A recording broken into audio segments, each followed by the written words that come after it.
and in these uncertain times, you really definitely need something that will at least be giving you some sort of income so that you can eat and survive while we figure out this whole thing that is going on.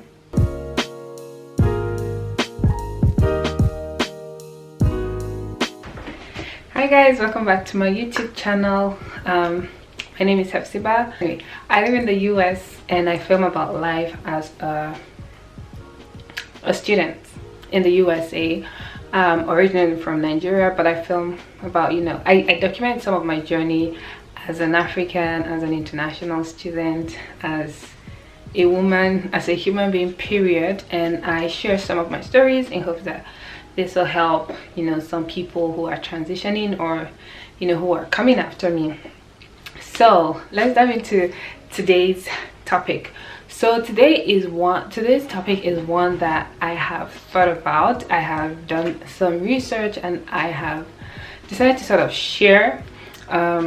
So a few days ago, one of my friends contacted me, who is also a student, and she was sharing something that was going on. With the current situation, with the times that we're in, there's a lot of uncertainty that is just, skyrocketing, just going around, and everyone is being affected by it. But the thing about being a student, an international student, is like I feel like the anxiety triples.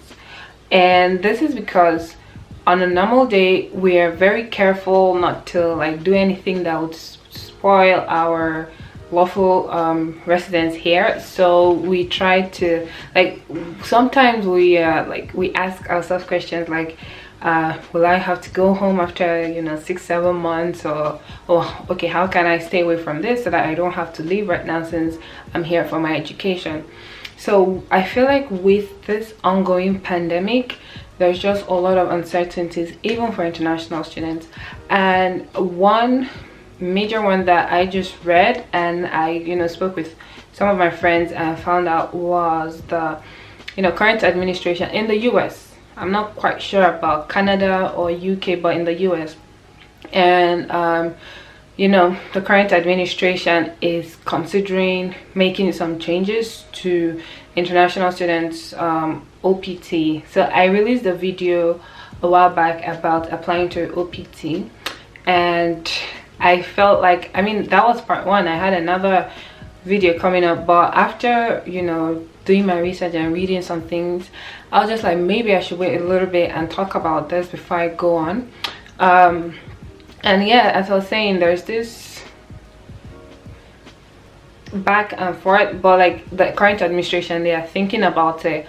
I feel like one of the reasons I'm just like, even if they make that decision, it's not going to be permanent. It probably will not go more than a year, is because let's be serious, the tech world is going to crumble.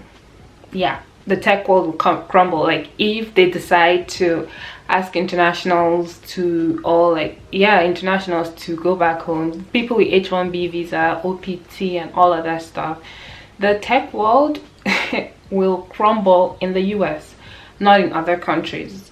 And I say this because, let's say, I think it was last year on LinkedIn, so many people were like, oh, I'm so excited to announce that I've started this at Microsoft, Google, Deloitte. Deloitte is not tech, but IT basically.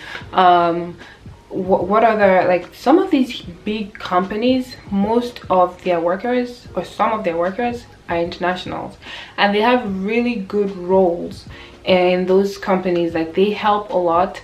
And so it's like, if you make it illegal for these people to work here, they could either go to another country and work there and help the economy of that country, or they can decide to just go back to their own country. Yes, things will not be going well for them, but the economic situation here will not even be the greatest, because listen, we play a role here. So in a way, I'm just like, it may not pass, but even if it does, it probably would not last more than a year or two.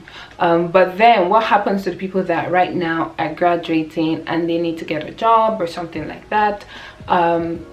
So I'm here to share, at least I'll say I'm here to share 5 or 6 things that you can do while we wait for this whole madness that is Miss Rona, this whole madness that is considering if internationals should work in the US or not, and you know, until the whole thing is over. I have 5 things that I can recommend you do just to sort of get funding, because another thing besides the uncertainty is, as internationals, we're not getting any funding. So some schools, I heard, I even saw that some schools were giving out care packages to their students, but they did not give to international students, which doesn't make sense because we pay our tuition, right? We pay taxes. And that's the funny thing, when it comes to taxes, they tax our destiny. But when it comes to helping us a little bit, it's like, y'all go back to your government and talk to them. So you see another way they are making money from us. But anyway, they excluded international students. So of course, internationals don't have extra source of income, because even back home people are going through stuff, so there's no money there. And you know, here you're a student, there's no money, and we're just literally praying to God. So if you are currently a student, so if you're not working, you know, maybe if you're not considered an essential worker and you don't have a job right now, you're just waiting and you're probably in school, I have 5 things that I can recommend that you look into to sort of create income, because it's no longer about learning a new skill. What if you learn a new skill and you don't use it immediately? So I'm going to list 5 things that I recommend international students, especially those who are just graduating right now, look into, just to create some sort of income while we wait for this whole madness to calm down a little bit and then we find our bearing.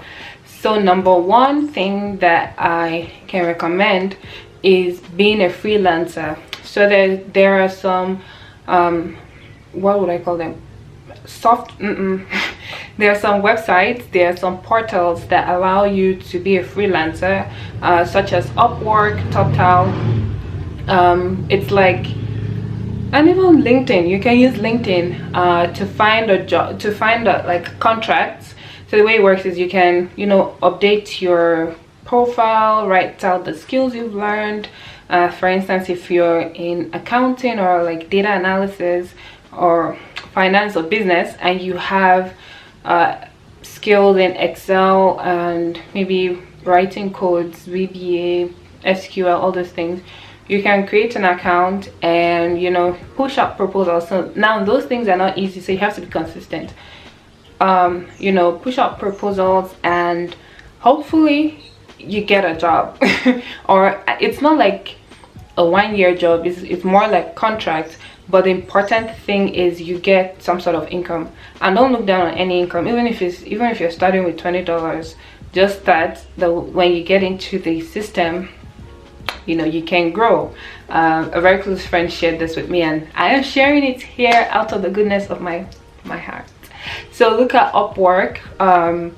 And the good thing is you don't have to be on site. You can work online, contact the person online. It's quite secure. You have to also be very careful, check their history and stuff like that. And yeah, when you create the account, you figure things out. If you need help, you can hit me up and I can help. Number 2 that I would recommend is investing in something. I know that so many people are into stock trading, but the market has crashed. But there are other ways that you can invest, i.e. Forex. So and actually there are some stocks that are also going up, so look into trading, and yeah, I'm sure there'll be something there for you. Number 3 that I have on my list is being an Amazon seller. So you can sell things on Amazon. It can be something as basic as selling hair. Go to AliExpress, buy hair, and then come and sell it on Amazon. People are shopping, like people don't have what to do. People have spare time, and you know, they check Amazon, they check some websites. So you can be a seller on Amazon. You can write an ebook and just, you know, you can write an ebook and sell on Amazon. There are other things that you can do on Amazon.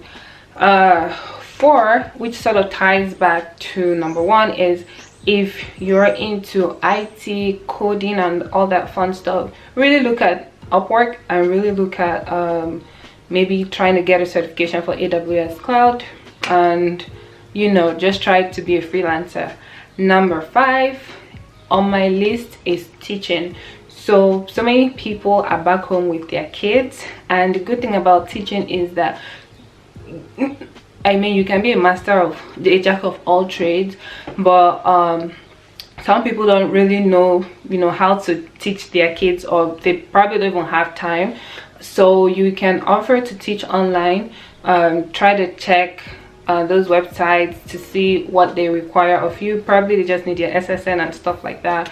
And so yeah, you can teach online, you can be an online tutor. So those are 5 things that I have. I'll give you guys a bonus one. The last and the bonus that I'm going to add would be cooking and shopping for people. So there are some people that would not be able to go grocery shopping, or maybe scared to go grocery shopping. You can offer, you know, maybe create like an Instagram account or something like that, a portal or a website. Well, not website, let's not go too far, but maybe an Instagram account where you sort of shop for people. Just spread the word, and you know, just ask people if, you know, if they're busy or they really need to find something, they can ask you and you go shop for them. Also cooking. So many bachelors are in their houses right now and they don't know how to cook anything but maybe boil water or eggs. So you can offer to cook for people, and you know, charge them, just charge them a little extra. I'm so sorry. Yeah, like, it's business, okay? If before you'd cook a pot of soup and be like, okay, this is $60, right now I give you the permission to charge them $80. Yes, because man needs to survive. So you just charge them a little extra, cook for them, and make your money. Okay, so those are the things that I have right now off the top of my head that I would recommend anyone to look into. Amazon is a great way to make some passive income while you're trying to figure yourself out. Besides selling on Amazon, you can drop reviews and make money. Yeah, you can do some surveys and make money. Just really look into that. That's a way people make passive side income, and in this uncertain times, you really definitely need something that will at least be giving you some sort of income so that you can eat and survive while we figure out this whole thing that is going on. Because the palliatives they are giving out, not everybody is receiving it. I haven't gotten the first stimulus check, and they are talking about the second one, and I'm not even thinking about it right now because yeah, I'm just not thinking about it. But if you're waiting for maybe a job offer, just still look at all those other things and just hang in there. Don't worry, everything will work out well. Very soon we'll be done. We will be over this whole crazy season and crazy period, but hang in there, like I said, and I wish you guys all the best. Do not fear, don't be worried or sad. It's you know, it's an uncertain period right now, and sometimes difficult times calls for, you know, drastic reactions. And knowing the current administration, I'm not really surprised that they would consider that, but I'm optimistic though that everything will work out well. And like I said, if you're in a situation where right now you have no job and you can't even focus on learning new skills, maybe look back at the skills you have. If you're very good at shopping, my dear, go and try to be an online shopper for people. Like, you know, just something right now. I think we should focus more on some things that will bring us money. If you're not an essential worker, or if you're not someone who has a job, then you know, just look into these. And then, you know, maybe even in the future, once you get your job and you get things going for you, it could still be your side hustle. Nobody knows. But yeah, those are the things I have. Those are the suggestions I have, and I really hope they are helpful. And yeah, thank you so much for watching this video, and I'll see you in my next one. Until then, bye guys.